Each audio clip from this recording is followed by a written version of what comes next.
2 கோடி 2 crores plus. இது பணம் கிடையாது. இப்போ தமிழ்நாட்டில் இருக்கிற 19லேருந்து 25 வயசு 26 வயசில் இருக்கக்கூடிய இளம் தலைமுறையினுடைய ஒரு எண்ணிக்கை. ஸோ உங்களுக்கான வீடியோ தான் இது. உங்களுக்கு இலவசம் வேணுமா, டெக்னாலஜி வேணுமா? இலவசம் வேணுமா, வேலை வேணுமா? இலவசம் வேணுமா, நிரந்தர வருமானம் வேணுமா? இலவசம் வேணுமா, தமிழ்நாடு முன்னேறணுமா? எல்லோரும் சேர்ந்து வளருவோம் அப்படின்னு சொல்கிறது வேணுமா? ஒவ்வொரு குடும்பத்தில் இருக்கிறவங்க வளர்கிறது வேணுமா? நல்லா திங்க் பண்ணி பார்த்துக்குங்க. எலெக்ஷன் முடிஞ்சாச்சு, நாளைக்கு கவுண்டிங் வரப்போகுது. எக்கச்சக்கமான கால்குலேஷன்ஸ் ஓடிட்டுருக்குது. இந்த 40-50 வருஷமாக திமுக, அதிமுக இந்த 2 கட்சியும் மாறி மாறி ஆட்சிக்கு நிறைய முன்னேற்றங்களை கொடுத்ததாக அவங்க சொல்லிகிட்ருக்கிறாங்க.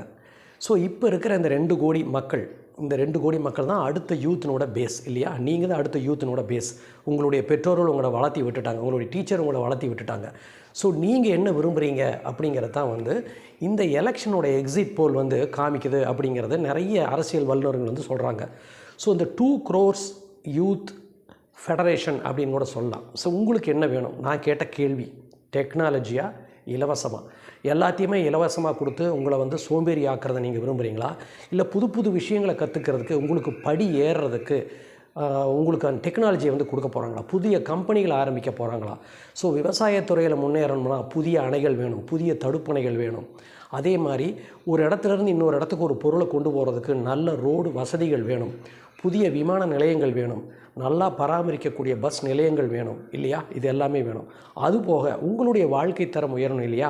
நீங்கள் பிஇ படிச்சிருக்கீங்க, எம்பிஏ படிச்சிருக்கீங்க, பிஎஸ்சி படிச்சிருக்கீங்க, எம்எஸ்சி படிச்சிருக்கீங்க, டாக்டருக்கு படிச்சிருக்கீங்க, எல்லாத்துமே படிச்சிருக்கீங்க. ஆனால் நீங்கள் படித்ததுக்கு தகுந்த வேலை உத்தரவாதம் இப்போ இருக்கா?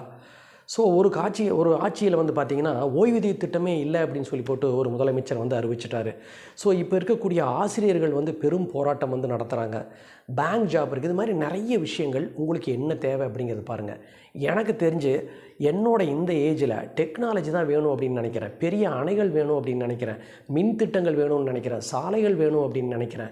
என்னுடைய வாழ்க்கை தரம் இன்னும் சிறப்பாக இருக்கணும்னு நினைக்கிறேன். என்னுடைய ரிட்டையர்மெண்ட் ஏஜ் இன்னும் ஹாப்பியாக இருக்கணும் அப்படின்னு நானே நினைக்கிறப்ப 19லேருந்து 25 வயசில் இருக்கக்கூடிய அந்த ஃபயரிங்கான யூத்தான நீங்கள், 2 கோடி பக்கம் மக்கள் தொகை வச்சுருக்கக்கூடிய நீங்கள் என்ன டிசைட் பண்ண போகிறீங்க? இனிமேல் நீங்கள் என்ன திங்க் பண்ண போகிறீங்க?